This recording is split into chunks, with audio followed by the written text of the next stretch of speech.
So thank you, both of you, for joining us this evening. We just went through a bunch of technical issues, so thank you for being patient with all of that. I'm so glad that you guys are able to come in tonight and have this little meeting with us to be able to share your side of your story of how things are kind of going through COVID times, if you will. So first, kind of get a little bit of your backgrounds because some people that might be listening or watching may not know too much about you. So first, we'll go with Dina. First. Well, thanks for having us, Carrie. I guess my background is a little bit of everything. Both Mark and I were teachers, so that's kind of where we started, and we met going to college. And then Mark got out of teaching quicker than I did. I stayed in it for a bit longer. Did some public relations, and now both of us are contracting to TC Energy, working out in the field, which has been a big change, but good. Okay. So how you got in the field, right? Say that again, sorry. You guys have met in the field, right? It's a little muffled, sorry. I was just saying that you guys met at work in the field. Oh. No, we actually worked, so Mark always says he picked me up in a bar, but it's a bit of a different story because it was actually his dad's bar. He was bartending, I was waitressing, and we were both going to, I guess you weren't going to school at the time, but I was going to college in Grand Prairie at the time, so that's the quick story. Okay, so Mark, we'll continue with you. A little bit of your background and kind of maybe how you guys got into the whole chuck wagon stuff. Yeah, well, like Dina said, way seems like a lifetime ago. I did actually was a school teacher for about 5 years in a small community just outside of Grand Prairie. That's where I was born and raised. I was actually competing in chuck wagons when I was in university as well. As actually, I was competing as an outrider when I was in high school, and then I just carried on. So when I actually when I graduated high school, I think I took 1 or 2 years off. I had to get a bunch of not a bunch, but I had to get two fairly major surgeries, kind of to fix the indiscretions of my youth and sew me back together. So when I got the final one was my shoulder, and I got it fixed, and I had obviously taken time off outriding, to get the surgeries done. So I think I had 2 summers off that I didn't compete, and then I started racing a wagon again. Or sorry, that was my first year as a driver. I was about, gosh, I don't even remember, 93 or 90. 93. 93, I guess. 93 was the year I started driving, and I was still in university, so was Dina. We were living in Edmonton, which was an odd place for a couple of rural people. Certainly, Edmonton wasn't too conducive to Western lifestyle, that's for sure. But nonetheless, we completed our degrees there, and I actually, I suppose we lived in Edmonton for a couple of years, and then when we graduated, we moved back to Grand Prairie, both of us, and I just continued on racing the chuck wagon. And I always, about that time, I like I said, I taught for about I think it was 4.5 years, and then I went to work in the oil and gas industry again. I had been in the oil and gas industry, as a kid, and going through university, I had a job, and that was in the oil and gas industry. And so, actually, teaching was a little bit different. It was great. Loved the job, loved the kids, met a lot of families. you know, that got, you know, kind of got close with, because you're with them all the time, kids and everything. And The kids loved him.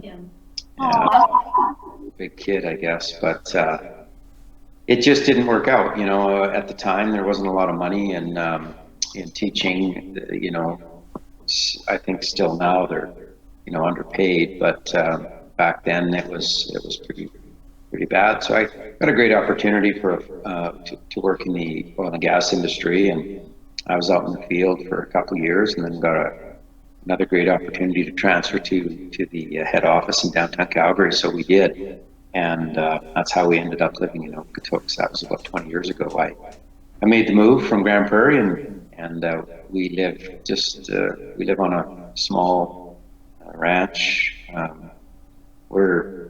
I think when we moved, we were about 15 minutes from Calgary city limits, and now I think we're about 6 minutes from Calgary city limits. So it's coming towards us. Yeah, the city keeps growing and growing, doesn't it? Yeah. So it was a great spot. We decided that this was kind of where we wanted to be, south of Calgary. It was good for wagon racing. Just the proximity to some of the places where we go. Obviously, High River is our closest to Okotoks. So we moved here thinking that you know, it might not be a forever place. It would just be you know, maybe we would subdivide. But the first year we were here, we built the house, and then I started building barns and corrals, and we were set up for horses pretty quickly. And at the time, my dad was still racing. He's retired since. My son was too young to race. He was just a little kid when we moved here. So yeah, it was my dad and I, and we just continued racing and traveling, calling this home, and until a few years ago when my son started racing, and then even I think I don't remember now, 3 years ago, I think my dad retired. So yeah, it's I guess that's 17. Yeah. I actually remember I was at the Stampede that year that your dad retired. Yeah. yeah, it was a big thing for the sport, that's for sure, when he quit. But anyways, that was an interesting year. But yeah, so that's kind of how, I guess I didn't say how I got started, but really, you know, I started out riding at 15. My dad was racing at the time, and he'd raced for a number of years. I had never, until I had my shoulder surgery there that one summer, you know, I'd never not traveled on the circuit from the time I was a baby. And then the 2 years that I did take off in between racing and driving, and outriding, when I did get the shoulder surgeries, and I actually went to the Ponoka Stampede and the Calgary Stampede even on those 2 years, just because, like I said, I'd never not been there. So it was just kind of a natural opportunity when my dad, my uncle was racing as well, my Uncle Kirk, and you know, they had a bunch of horses, and I kind of wanted to drive, and that's how I started. I think our son says it best too. He says, Dayton always says, I was never asked if I was going to drive, it was always when I was going to drive. So it was pretty much an assumption when you grow up in the sport. That's true. Yeah. For those of you that are watching, I'm just going to quickly say again, yes, thank you for joining us here on Jess TV FM. With us again, we have Mark Sutherland and Dina Sutherland, his wife. Amazing team, amazing family. Some people that might be watching or kind of tuning in, they don't really necessarily know what an outrider is. They've also talked to wagon drivers because you see them, but they don't really know behind the scenes. So if you can explain just a little bit about what outriding is, and maybe some of the smaller positions in the rodeo as well. Well, so the outriders, basically chuck wagon racing, the story goes, is it's kind of comes from just ranchers moving their cattle across the prairies. You know, before we had highways and fence lines, you know, cattle grazed in one area, and they moved into other areas, and the food wagon always was, it had a big canopy on it, and it had a stove in the back, and it was called the chuck wagon. I guess chuck was a slang for food. And so the story is these old ranch hands would kind of decide they wanted to race each other, see who could set up camp, see who could get to one place faster. And the outriders would be the guys that were, and I say guys because I think in the 1800s it was basically all men. There were very, very few women, I think, that did those jobs. And the outriders were the ones that kept the cattle kind of on horseback. They kind of kept the cattle in with the wagon. So that's, Les McIntyre tells the story. He's the chuck wagon announcer for the Calgary Stampede. He tells the story a little bit better, but it's a little more eloquent when he says it. But essentially, these old ranch hands decided that they wanted to race their wagons, and that's basically how the sport was born.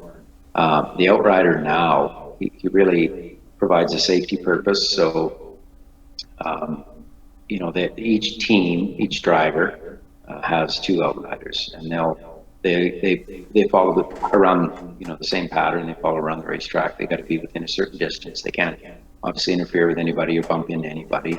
If they do, they're penalized, and so there is a practical reason for them, and it is safety. They're there if anything goes wrong. They're the first ones to help. Help the driver, his team, like help me if they're riding for me. But only recently, 2 years ago, the Calgary Stampede and now the World Professional Chuck Wagon Association, on all of our shows, changed the rules that the outriders can actually help any wagon that's having trouble on the track. And for just about 100 years, that would cause that would be a penalty. You'd be penalized, that outrider, if you helped someone that was in dire straits, having a safety issue, but he wasn't on the same team, he wasn't able to help. So anyways, that's just one of the good advances in the sport. So that's what the outriders do. And generally the young guys that, and the odd time there are women that do it, but very, very few.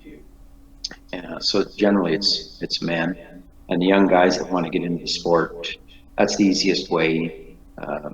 You just become an outrider. I think you can do it now at 15.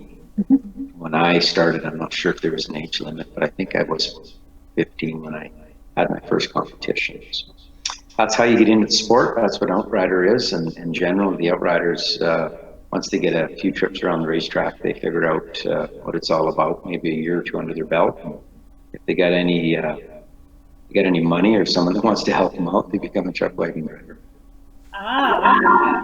That's how you get into it. Okay. I guess. Because, you don't really know how someone gets into just chuck wagon racing. You just don't know. First, so we'll go into two things. But Dina, I just wanted to ask, how do you support him through this chuck wagon journey, and how much do you do kind of behind the scenes for him? Well, my role has changed throughout the years. It just depends. I've when the kids were younger, I actually would work for the Chuck Wagon Association and do the stats and that sort of thing, and then help with the horses on the side. I've worked full time, so I've taken the summers where I meet up with the team on the weekends, and then I guess it was last year, wasn't it? Was the first year full time back? Yeah. Last year I decided I was actually working for one of the places that we compete at, and decided to stop working and became a full-time ranch hand, and I loved being back. It's the best. Mark and I could be together, which we mostly enjoy. No. and I love the horses. I grew up with horses as well. I barrel raced professionally for a few years as well. So thoroughbreds and quarter horses were quite a bit different, though I will say that. But so I love working with the horses. I love working outside. A lot of the times I was the team cook for the team, and I used to hate that job because for one, I don't really love to cook, but I'd rather be outside. So I'm looking actually, because Mark's mom bought me a sign years ago, and it says, "I was born to ride, but forced to cook." And that truly is me. So last year being out in the barn full time was great. And not only that, you get in shape. So it's a win-win. That would be me. The whole riding thing and the cooking thing, that's me too. Yeah, so I wouldn't have been the cook in the cook wagon back in the 1800s or whatever. You'd probably just be out there and just be a ranch hand, and then that would be it. I might have been one of those rebels, yeah. Well, back to, you know, be on the sidelines doing things. So do you do any barrel racing anymore? Have you thought about going into it, or? No, you know what, our daughter, who has 3 kids right now, 3 and under, so she's been busy, but before she had kids there, she was going to get into barrel racing. So I did buy a Colt, and I thought, you know what, I was going to jackpots with her, and sitting in the grandstands wasn't my thing. So I bought a Colt and started playing with it, but he sat in the pasture more than he went anywhere. So I sold him. And, you know, the grandkids, once they get a little bit older, I have hopes that maybe I'll get to go with them to a few of the places. But I do miss riding the horses. I love to ride. I could ride for 12 hours a day. Yeah, I love the peace and quiet of it. So good for me. That's beautiful. So I just kind of wanted to jump into a little bit about how the whole rodeo kind of circuit works, because not a lot of people, even Calgarians, all we know is, oh, it's the Calgary Stampede. They don't know, like, there's an actual little process that you guys go through to actually kind of work your way up to that. So if you could explain a little bit, maybe how you kind of start into the journey and how it sort of goes for this whole process. Yeah, it is a long season. I think this year it was scheduled to be 56 days. You know, and of course it's not 56 days straight. It was 11 shows. Typically what happens is in the springtime, we start training usually around April 1st, sometimes, you know, the end of May, or sorry, the end of March. You know, we'll start training the horses, and you get about 45 to 60 days of cardiovascular, you know, you're muscling, legging them up, they call it, but you're muscling them up again. Horses are, you have to remember that the ones that we use, they're professional athletes. Like, that's just what they do. So, although, you know, they are out of shape when you start training in the spring, it's more of a cardio issue than it is a muscle issue, because, you know, these are full grown animals, and you know, they're big and strong already. They just don't have the lung capacity in March that they do at the end of May when you start the show, the first show of the year. So we put about 45 days of training into them. And, you know, that's this last year, Dina and I, and usually 1 or 2 ranch hands. When my daughter didn't have so many kids under 3 years old, she'd help. My son-in-law, you know, they can help sometimes, but, you know, my son doesn't live with us in this area. He doesn't live around here. But when he was younger and just starting to compete, he was here to help. It's a full-time job trying to train, you know, whatever you're racing. I have 49 in the field right now. I would have, you know, my plan was probably to start with about 45 of those, put them into training, because there's a couple rookies out there that you just don't know if they're going to make the team, and you got a couple veterans that you don't know if they're going to still have the firepower they need to compete at a high level. So, you know, we put the training in the spring, and we load a bunch of trucks and my semi, and a couple of RVs, one for the ranch hands, one for us, and all the way up to Grand Prairie we go, because that's where the first show of the year is. Okay. It's, you know, it's a full-time travel obligation when you leave in May, which usually we leave around the middle of May, and the Stampede actually typically was, Grand Prairie Stampede was supposed to start tomorrow. So our season was supposed to start tomorrow. But everybody knows that isn't the case. Right. That's why we're here to discuss it. Well, and one point Mark's forgetting is all the drivers on the tour, they qualify to be on the tour ahead of time, and then the new spots, there's a runoff at the end of the season in the fall that new drivers try and compete to get onto our tour. So it is a commitment when you sign up for a year and qualify for the tour that we're on. It is a full year commitment to compete. And with Calgary, because you mentioned Calgary Stampede, the drivers, I guess it's not a qualification anymore, but they invite you on your last year's performance, right? So even that, you're kind of a year behind on being invited or not being invited. Yeah, they don't really say how they take the invitations anymore. About 5 or 6 years ago, it changed, but it used to be your qualifications. So if you were first or second or fifth or 10th in the association standings at the end of the season, you were guaranteed a spot into Calgary. And now that isn't the case, but nonetheless, it's just a series of qualifications to get to the Calgary Stampede. So as Dina mentioned, you have to qualify to get onto the WPCA, which is the World Professional Chuck Wagon Association. You have to qualify to get onto there. Then you have to, do well enough on there that you catch the eye of the Calgary Stampede Selection Committee, and then they invite you to the Calgary Stampede. If you're a safe, fast competitor, you get to come back in next year. If you're not, probably don't get to come back. So it's not a really easy process to just be like, hey, I want to just go to Stampede, sign me up. You have to have some qualifications for this. Yeah, it's about a 5-year process, to get there. For obvious reasons, Calgary Stampede is pretty particular, or should be pretty particular about who they want to be there and to compete. So, they try their best to just to ensure that the ones that are invited, you got a few years under your belt, and you're good enough, and you got enough horses. It is a 10-day event, so you can't just show up with 12 horses. You got to have a whole barn full of capable athletes. Otherwise, you can't compete 10 days straight. You just can't run the horses, 10 days straight. You have to switch horses out. How many horses do you bring?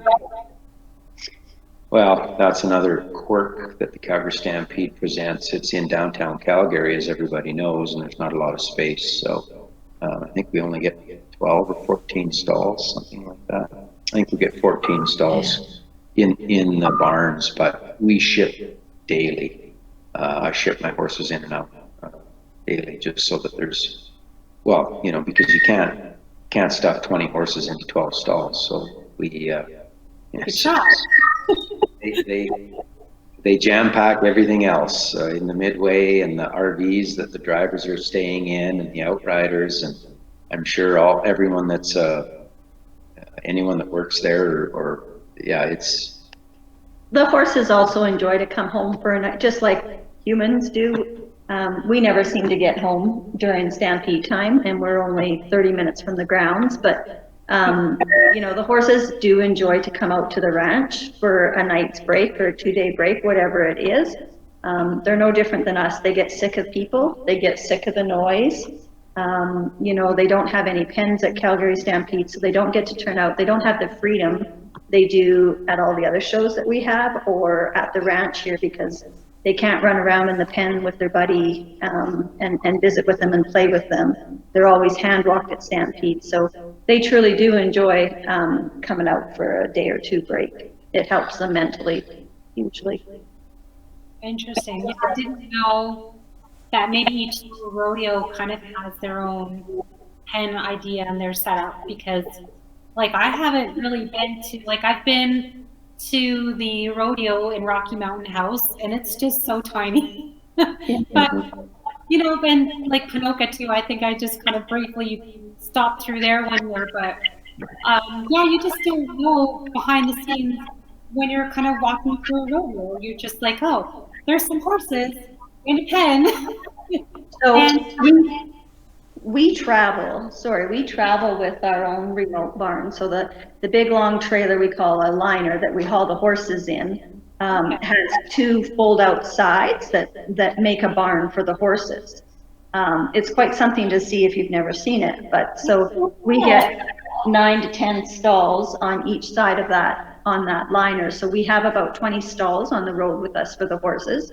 You know, protects them from the weather, whether it's too hot or too cold, both of that. And bugs. And bugs, yeah. And then we also build those pens that you see, the rodeo doesn't provide us that. We actually, each driver builds their own corrals when they arrive. So moving day is awful on the chuck wagon circuit because you are literally, you pack everything up. So you think you've got about, let's just say 30 horses, because it varies per driver, but you've got about 30 horses, you load, you pack up, well, you feed first in the morning, all that kind of stuff.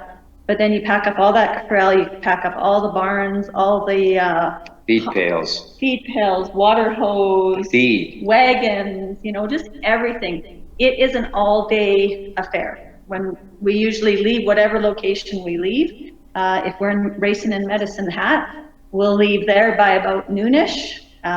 Get to our next destination, and it's usually close to midnight, 10 o'clock when you're done, and the horses are back in bed. Yeah, and then you have to set up again the next day. Or do you set up that night? No, we set up that night. Yeah. That's the whole thing about the horses. You know, we when I hire the ranch hands in the spring, sometimes I have the same ones back, but quite often I'll certainly have new ones. And when Dad and Dayton when we were all traveling together, you know, we needed a lot more. We needed double the ranch hands. So I was always going through a lot of ranch hands. Now with just me, we usually only have one or two. But there was times when we had like 8 ranch hands, and I was constantly hiring somebody and constantly firing somebody.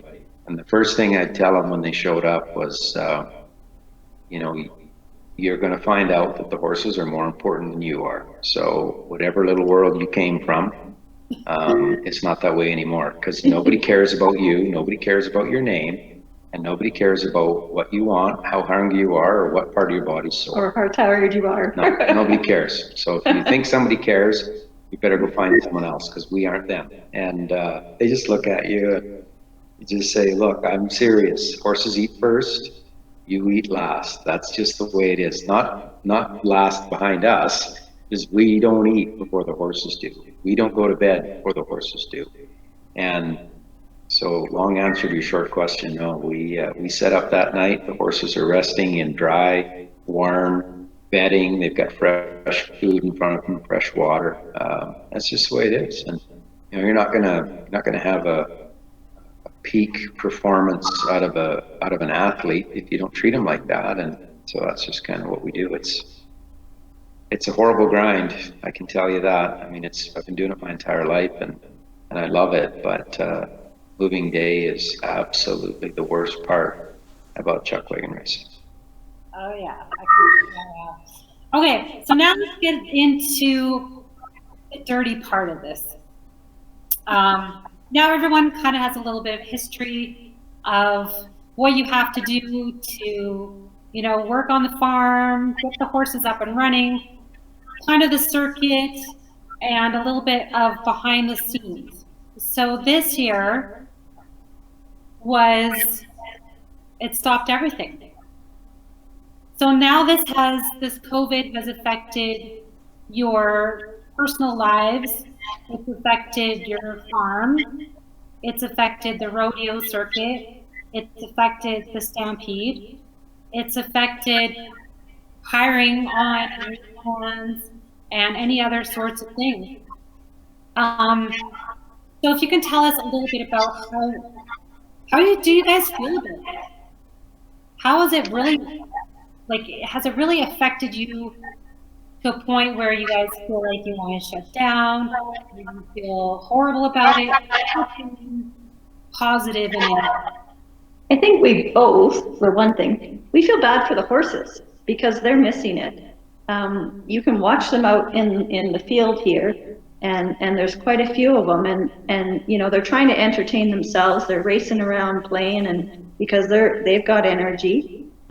You know, they just like any of us. If you're used to going nonstop like they do and working hard, and you have this routine and schedule every year, all of a sudden it's gone. They're bored too, and I really feel bad for them. Some of them are missing their opportunity to maybe have their final year because it might be a retirement year depending on their age, that sort of thing. So it's no different than the humans. So I feel really bad for the horses when I look out of my kitchen window and see them. You know, they're enjoying it. You watch them and they're relaxing in the straw we've laid down for them and that kind of stuff. But I know if they had their preference, they'd rather be out there getting ready. Yeah, you know, the horses are, I mean, they're animals, and in some ways, I think they're certainly more in tune with nature than a lot of people are. So, you know, they know when spring comes. They just know that that's the time that we start training, and they love it. They love the competition part of it. You know, the horses are just they're born to run. That's what they do. I mean, you know, it's interesting to watch them in the spring, and they're out there kind of waiting and kind of thinking, oh yeah, they're going to catch us now and put us in the pens and start training, and it just never happened. And so they, you know, they definitely know that it's a ride. They have more time off than they do competition time, but you know, usually it's fall time and winter time and snow time. And, you know, and they know that. And when the sun starts coming out and everything starts getting warm, you know, some of these horses for years they've been training. I've got a horse out there that I think he's 20 or 21 freckles this year, and I think I bought him as a 3-year-old. He's trained every year, and you know, some people might say, well, you know, it's time for him to have time off, which I guess is probably true. I did retire him last year, halfway through the season, right after the Calgary Stampede. I retired him, but you know, nonetheless, that horse he just knows in the spring, and he still feels like a colt sometimes. He wants to go out and play. So, you know, so that's something that's there. You know, because of the you know, COVID, and we didn't hire anybody. I had one ranch hand working for me all winter, and you know, he was still here in the spring, and you know, we're trying to keep him busy, trying to do things with him, but I guess we'll see how that goes. You know, I don't know, I must have got 150, 200 resumes, and some really, you know, that's the neat part about this as well. The horses are great, but I've hired so many, you know, people and some good people too, neat young kids, you know, and watch them grow and become mature. You know, they almost over a summer, they go from a irresponsible child to an adult. Like, it's kind of funny. And some of them don't, and some of them don't make it. Some of them, I think my record one year was 28 I had hired to keep about 5. But and they come all over. They come from France, Chile, Germany, Quebec. They come Australia, you name it. They come from all over because they want to be cowboys for a bit and see Western Canada. And cowgirls. I've always, you know, I've always had a couple girls on the crew as well, and I've had some wonderful workers and people that are still in the horse industry, if not within the chuck wagon sport themselves. You know, we hire these people, and some of them have never seen a horse before, and some of them are, you know. Well, I guess they got cut off. Not really sure why. Oh, maybe we're gonna have them. Oh, you're back. Did you guys want to end early? I'm sorry. That's okay. Yeah. So, oops.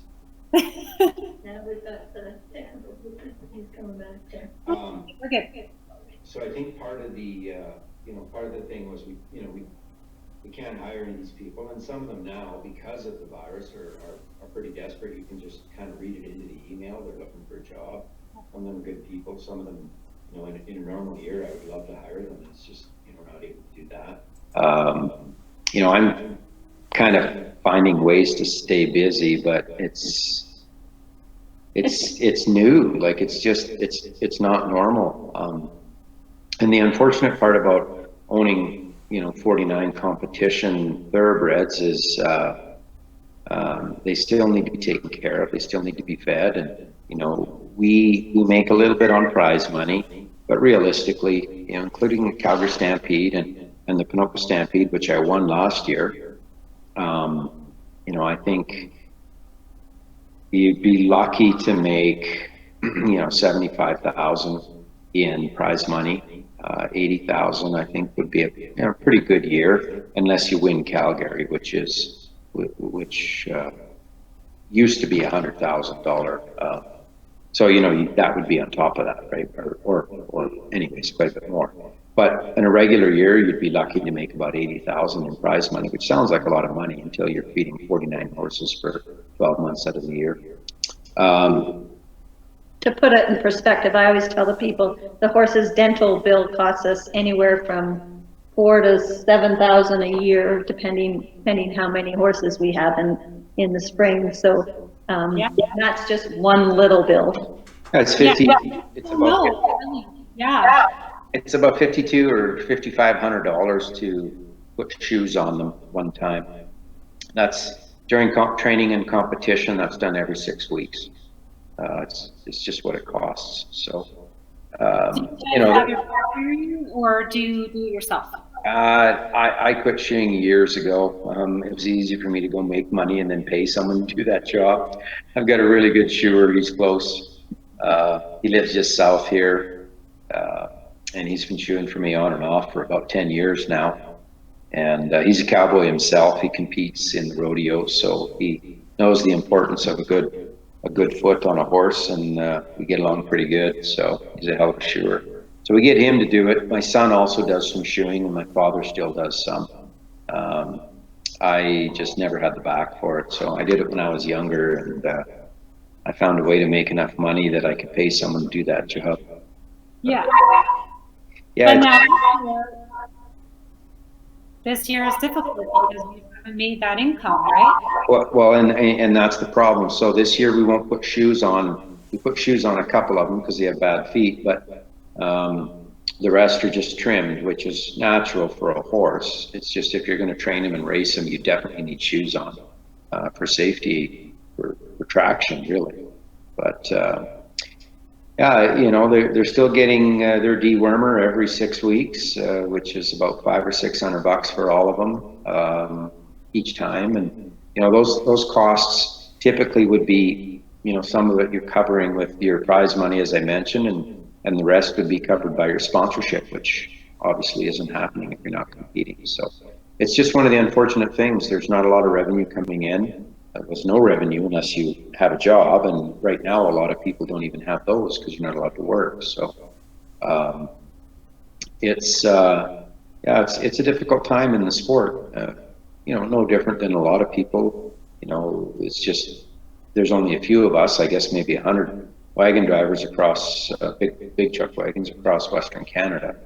You know, there's probably that many restaurants in Okotoks. So you know, we hear more about the restaurants in the news than we do about chuck wagon drivers. But you know, everybody's in it together, really. Like there's a lot of trouble out here, as everybody knows, and truck wagon drivers are just a small part of it. You got a lot of expense going out, no income coming in. It's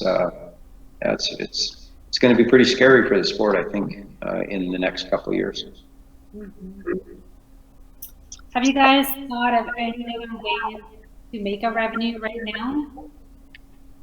Yeah, well, you know, there's a few things you can do. The unfortunate thing is you got to have, you know, you kind of have to have people. Someone has to pay for it, right? So if we wanted to do some farm tours, which we started doing a few years ago, but you know, if you're going to do that, you got to have people around. So Yeah, I mean, the revenue is, we're hopefully going back, normally I wouldn't work much during the summer in the oil and gas industry just because of the chuck wagons, but this year, Dina and I, we're gonna, you know, when something comes up with the company we've been working for, which is TC Energy, and it's a pipeline company, and when a project comes up and they say, hey, do you want to go to work? The answer is going to be absolutely. Yep. Right away. So that's, you know, that's the only way you can get some revenue. I on another note, yeah, there's another thing I'm doing. Dina and I. This is how bored he is during COVID-19, guys. Yeah, I want to hear this now. Because I say Dina and that's I. everything, but you know. We just finished. Dina helped the last hour I and a did half minimal effort, I will out admit. of about 7 days of fencing. And tomorrow I'm going to a sale and I'm going to buy some goats. And I've got some cows, but they're up at pasture. My uncle has a bunch of land, and I'm kind of in it with him in partners, and so, you know, the cows, of course, the cows take up a lot more space. Goats are small, and yeah, that's the next venture. I know there's a lot of people in the Calgary area that like to eat goat meat. I'm not one of them, but I'm going to provide that opportunity for those people. And these are ranch goats. These aren't pets. However, both my daughter and I do photography, and she was pretty excited Dad was going in the goat business because then she could use the babies for props on her family photos. Kind of like the Lion, not the Lion King. What the hell's his name?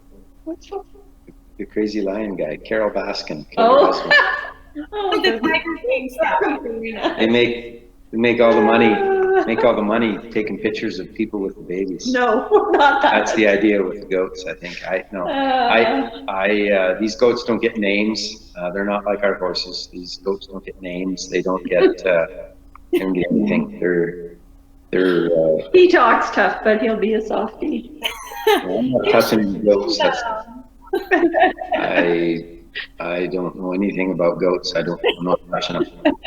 I'll just Maybe feed you them. guys should have a little contest, and then people can kind of name them. Yeah, they can kind of name them as soon as they buy them. They can name them. Yeah, then the winners could get like a photography session or something. Right, there you go. Yeah, they can bring a check or cash or debit, and they can take their goat home and they can name it right before they put it on the barbecue. Which I am not, I can't imagine why you'd want to eat a goat, but a lot of people do. I'm a beef guy, but I don't have enough space to raise. Well, I do, but I got all my horses in my space, so Yeah. my cows go somewhere else, and my goats are going to be here. So that's another thing we're trying to do to get in. You know, it's a little bit of revenue. Dina also, she said she takes some photos and does that as sort of a professional thing, and yeah, I mean, you just try to get by, I guess, right? It's like everybody. Well, I mean, you know, half the world isn't allowed to go to work. So what the heck, you know? That's the other problem. You know, these like us, we're kind of a small agricultural thing, and we don't qualify for any of these assistance, the government handouts, which, you know, it's just one of the unfortunate things that's going on. There's a few industries that have slipped through the cracks, unfortunately, but it's just the way it is. Yeah. So what's been making you guys then? What's that? I didn't Did catch you get that one? Yeah. So with COVID, it's actually made you guys a little bit more creative. I'd say so. Mark Sutherland, the goat rancher. I'd say. What do you think about racing goats? Yeah, well, I said that. I don't know. My son-in-law has been helping, and the Trevor, the ranch hand, that's been working with us for a year. He was out there building fence, and I said, I'm going to hook some of these goats up and race them.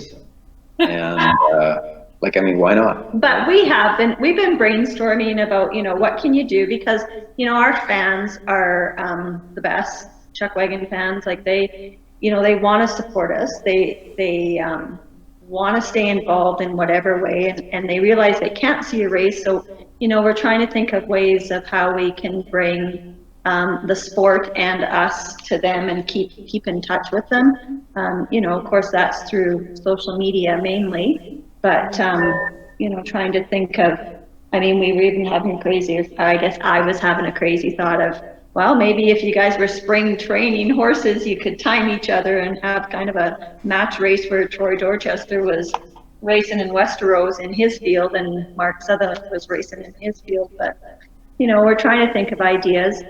Our son does a podcast.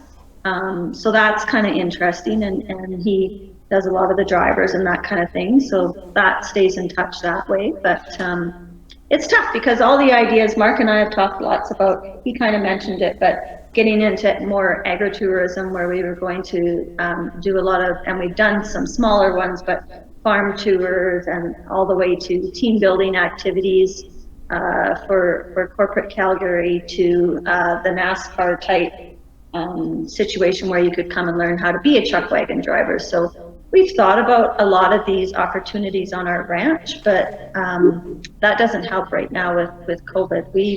We've done the extreme. We've isolated for almost 2 months when we got back home, and now we do the extreme social distancing just because we think it's the safest. So you know, it's pretty tough. It's all online, whatever it is. When this is all, which I hope soon, is it going to be now just time off until next year, or can you do anything else this year? Like, let's say things are okay in like a month or so. Will there be anything else left this year to do with anything, like any chuck wagon stuff, or is the season going to be like over? Yeah.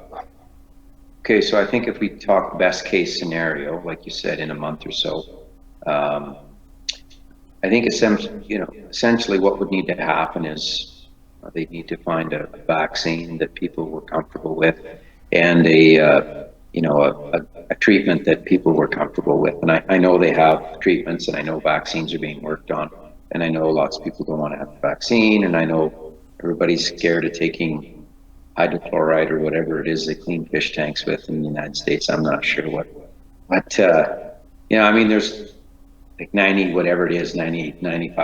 or 98% of the people live that get COVID. So there's treatments for it, but they would need a vaccine. They would need something that allows events to start. They would need something to kickstart the economy, allow people to go and just, you know, go back to the way things were.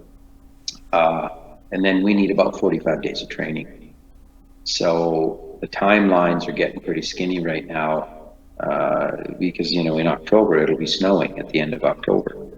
So if it was to happen in the next, you know, 30 days, then, you know, we could probably get some training, and we could probably race at a few of the venues that, you know, are still open to what we were looking at as an association was some of our bigger venues, because they would be the ones that would be able to put something together. So the Calgary Stampede's not happening, but Calgary Racetrack is still there. So something in the fall could possibly happen, but, you know, again, like I said, we need a vaccine. We need people to be able to come. And Ponoka Stampede's another one. Again, the Stampede's postponed till next year, but, you know, they could probably hold a fall rodeo, a little smaller than the big one, but, you know, might have some of the rodeo events and some of the chuck wagon people. But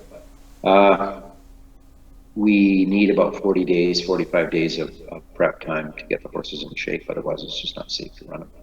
And you know, so keeping that in mind, I think it's highly unlikely, because, you know, if you listen to any of the medical people on television, they're saying that the vaccine is quite a ways away. But I think it's interesting what's happening in the United States right now. There's PBRs going on and they're successful. There's rodeos, fairs going on, and there's one in Northern California. Everybody went, and I never heard anything else about it. So I don't know if anybody got sick. Maybe they got lucky that nobody was with the virus at the time.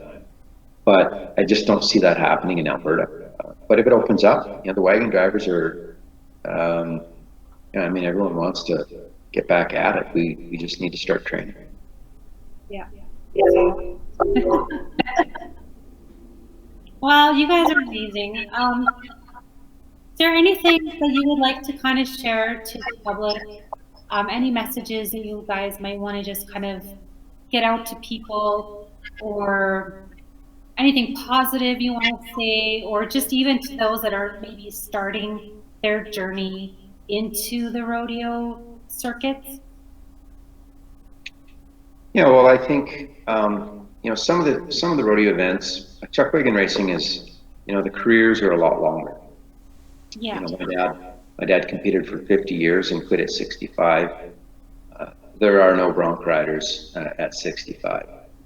Team ropers, yes, and I don't think there's too many calf ropers that go beyond 50.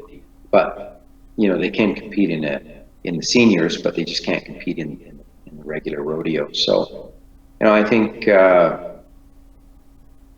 if you're going to get into one of those sports, know that it's probably not a lifelong thing. Probably have 5 years at it, maybe 10 if you're lucky.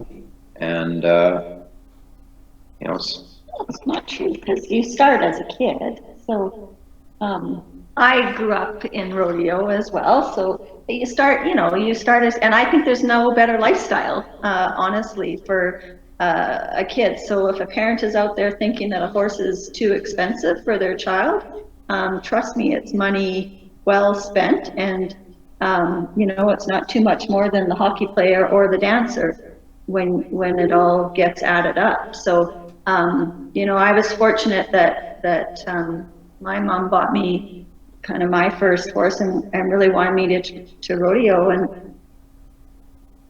the lifestyle that you get, what it teaches your kids, responsibility. Your kids will be way more mature growing up. Oh yeah, there's a lot of mature bull riders out there. Let's leave them out of the equation. They're different because they don't have to look after their animals, so leave them out of the equation. But I'm saying the ones that own the horse. The only mature bull rider I know is Scotty Schiffer. Okay. No, I guess I know Cody Schneider too. They're good guys. But it's also a great community. When you join rodeo, chuck wagons, anything with horses, it's a wonderful community. It doesn't matter if it's show jumping to rodeo. If you're a horse person, you're a horse person, and there's no other community I know I'd rather belong to. Yeah, it provides opportunities. You will develop lifelong friends. The chuck wagon racing again is a little different because it is a lifelong. If you want to, it's a lifelong sport. Your body just can't handle the rigors of most of the rodeo sports. Barrel racing maybe is a little different, but certainly the rough stock events, nobody's doing it for that long. And we're thinking of it professionally. So, yeah. You can be an amateur barrel racer, team roper, or whatever, and then just enjoy it on the weekends, where what we do with our sport, we can't just do something casual. It's all or nothing almost. So it's a little bit different that way, but not to say he couldn't retire chuck wagon racing and I could go back barrel racing and he could be my barn hand. Yes, whenever you want. But yeah, I think it is. Dina said it. The Western lifestyle is good, and it is a lifestyle. Like it really is. It's a huge commitment. It changes your life. Your career will depend on your rodeo or your chuck wagon career. That's why we both picked teaching to start with. Yeah, well, I wanted to teach, but it just changed. Yeah, the my son, you know, now he's thinking about going to university, and you know, he can't get a real job because he wants to leave every March to start training horses and come back in, you know, September and start working. So you can't, Yeah. you know, those jobs aren't there. So it kind of changes what you do with your life, and it's a huge commitment. But you know, for me, it's been good. I've done it my whole life, and the end is near. I mean, I'm almost 50, so I don't know how long I'll be doing it, but it won't be till I'm 65. I can tell you that. How old was your dad when he retired? He was 65. Yeah, he was 65. And, you know, in some ways, I think Dad, you know, might have wanted to carry on. And in some ways, he'd wanted to quit 2 or 3 years, 5 years earlier. You know, it's a huge commitment, and it just that's one thing I've noticed. So I think if there's a silver lining to this COVID, I've never had the free time that I have right now. That's a curse too, because what the hell do you do with free time? You know, but you know, so I think, you know, people can take time, and I think if you can see some of the positives in social media, I think people are doing that. They're enjoying being at home, being with their families. We're lucky enough that my daughter and son-in-law and grandkids live, you know, right here in the same yard with us, so we don't have to social distance with them. We eat supper with them every day. We spend all day with them. You know, it might be a little nicer if we were able to see you know, our son, I guess, but he's working up north where he lives in Grand Prairie. So I think you know, that's one of the things. If people actually take a step back and forget that you know, their finances are in the sewer and the world's everyone's wearing a mask, and you know, there are some good spots. You know, I mean, there's time to just do things. You know, with people you live with your family. And you know what we did, because I said we've been extremely isolated. We went grocery shopping for the first time today, and tried to pay attention to the arrows and that sort of thing. But what I really noticed that I thought was cool is people were patient. Yes. They weren't rushing by each other trying to push or getting annoyed because someone was blocking their way. You just stayed your 6 feet back, and you just went a little bit slower because you had the time. So I noticed that, and I thought it was pretty cool, because I thought, okay, this isn't the normal busy world we've been living in. So I think there is positives. I do think the family time is huge. I'm interested to see, once everything gets back to normal, what downtown corporate Calgary does, because I think this has proven, and I'm a big advocate for working from home, but I think this has proven that the majority of people can work from home. So it'll be interesting to see the outcome of that once this is all over. Yeah, I think what they'll do is they'll probably have, you know, just a few people in the offices to kind of begin with, and just, yeah, maybe they'll rotate, you know, some at home, some in the office, and then maybe rotate each month or something. Who knows? But Some it's a possibility to. Some are doing that. My sister-in-law works down in Lethbridge for a auction company, and they're doing that. So every other week the office girls rotate, and one's in and one's out, and the other one's working from home, kind of thing. So yeah, you're right. Some are doing that. Yeah, that would be okay to do, I think. Yeah. Well, that's good. Thank you guys so much for coming on. I appreciate your time and your energy and your laughter. If you quickly want to give out your social media handles where everyone can kind of find you and connect with you, send you some messages, or, you know, just connect, that would be fabulous. Yeah, you bet. So the only ones I do is Twitter, Instagram, and Facebook, really. Those are basically, I've got a YouTube channel, but I don't post a lot on there. So my Twitter and my Instagram is Chuck Wagon Mark.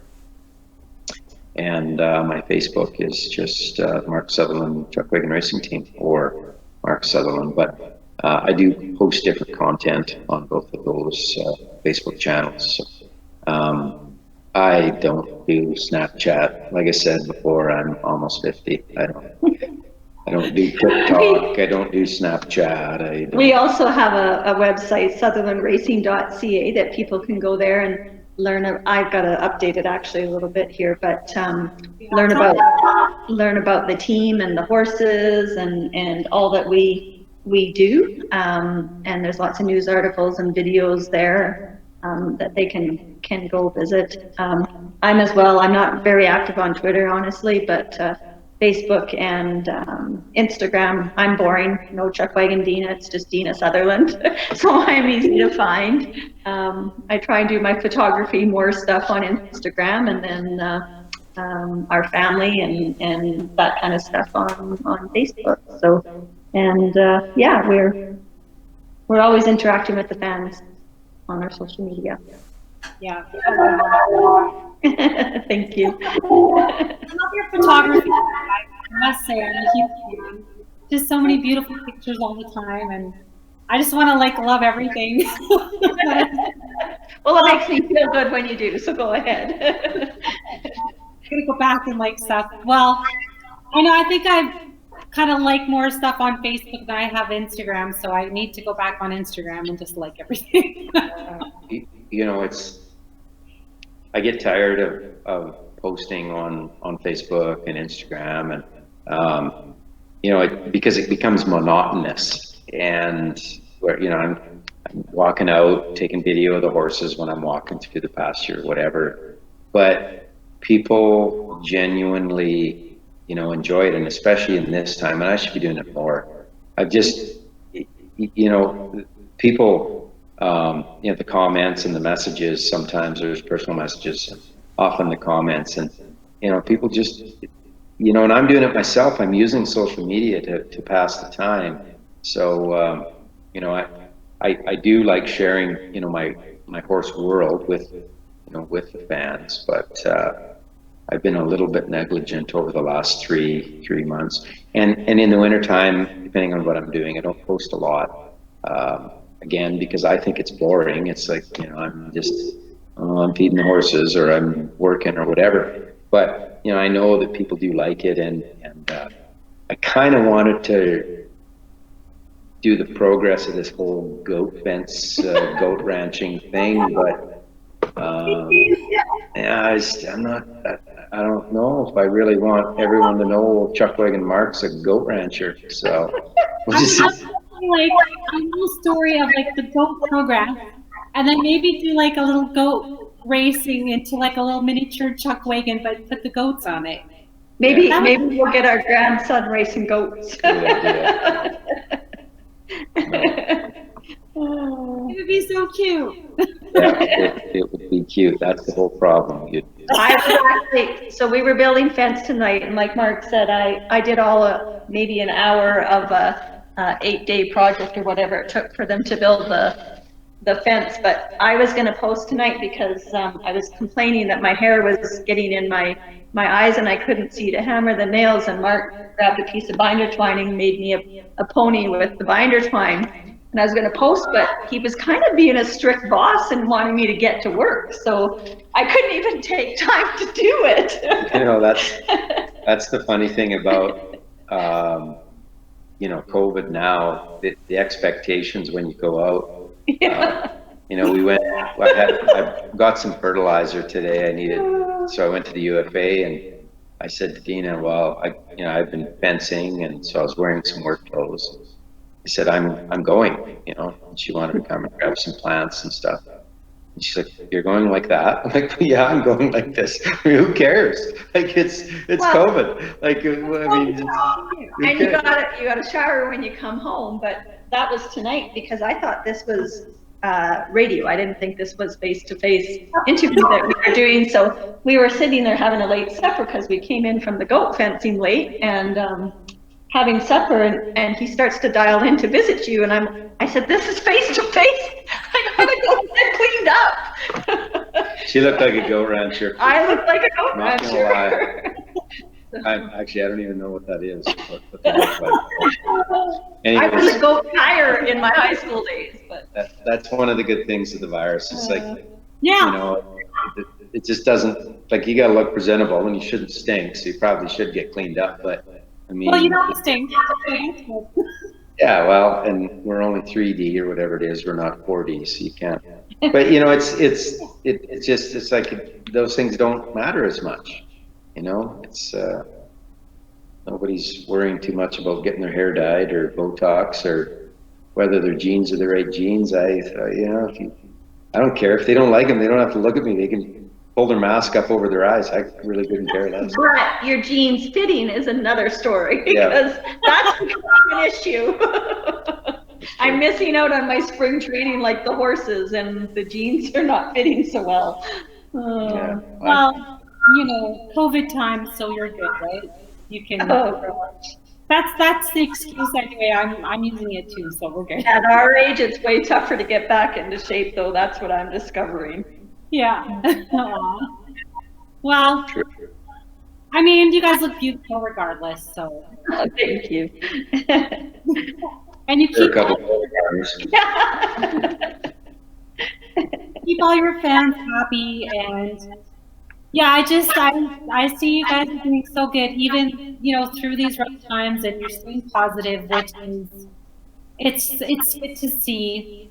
And yeah, just be positive through everything, and knowing that you guys, you know, you're still okay. You know, things are gonna bounce back probably next year, but at least you're keeping positive and you're taking on another project, so that's great. You know, I think people have to have real expectations. You know, when things get back to normal.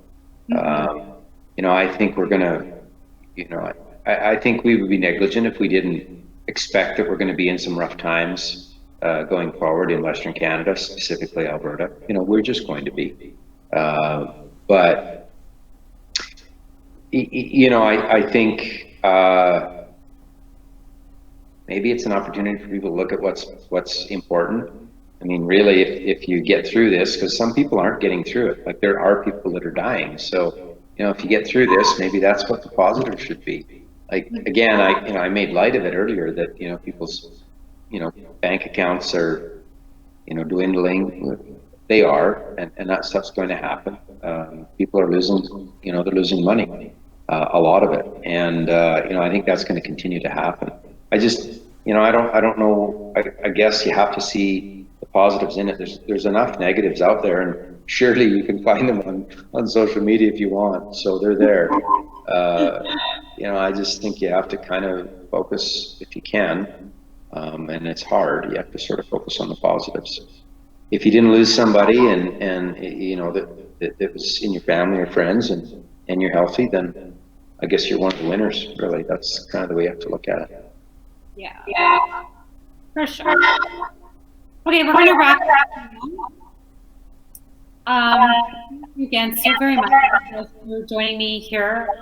This is, like I said, my second episode of my Connected with Carrie. So I'm kind of, most of my interviews I do on my own channel, the Underground Radio Seed, because I'm the owner of that, has been mostly artists, but I would welcome you guys onto that as well, because I'm also doing, you know, entrepreneurs and people that are making a difference in our society as well, not just sticking with artists, but a wide variety of people.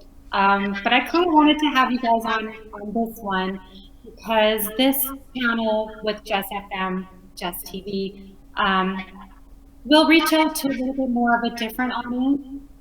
So I wanted to kind of get your word out and kind of have people see what's going on behind the scenes, because they're like, oh, well, Stampede, you know, whatever, that's kind of what happens. So, and of course they're gone again. That's okay. So I'm just going to say, you know, thank you for them for coming on. Thank you guys for coming on. But yes, I just wanted people to kind of see the behind the scenes of what's going on, that it's affecting everyone, and the business, things like that, but you guys are hanging in there. So hopefully next year will be a bigger, better Stampede. And I want to hear more of the background stories of when you guys actually do the little rodeos and stuff too. So that's something you guys can work on because I would love to see more of that. But yeah, so thank you so much for joining me. I appreciate it. And I'll have you on my other channel too. You guys are amazing. And Thanks for having us. I'm like I said, I've only done a couple interviews, so yeah, no, it was good. I'm glad we were able to do it. I did it with a couple friends, in local, in Okotoks and in High River, one of the newspapers and one of the radio, and I did do some stuff, with the larger ones, a month or two back. But yeah, it's I think it's important to try to connect with people, and this has been quite enjoyable. And you kept us way up past our bedtime. About an hour and a half past this old goat farmer's bedtime. I don't think I put makeup on at 9 o'clock in like 20 years. Right, 35 years. 35 maybe. Yeah. Go to the kitchen, pour some water, do some dance in the kitchen alone, have a little date night, okay? There you go. Great idea. Yeah. Okay, thank you guys so very much for joining again. You guys are amazing, and keep up the good work and positivity. You guys are just killing it. So thank you so very much. I mean, killing it in good. Yeah, thank you. In a good way. Yeah. Have a good night. Yeah. Thanks for the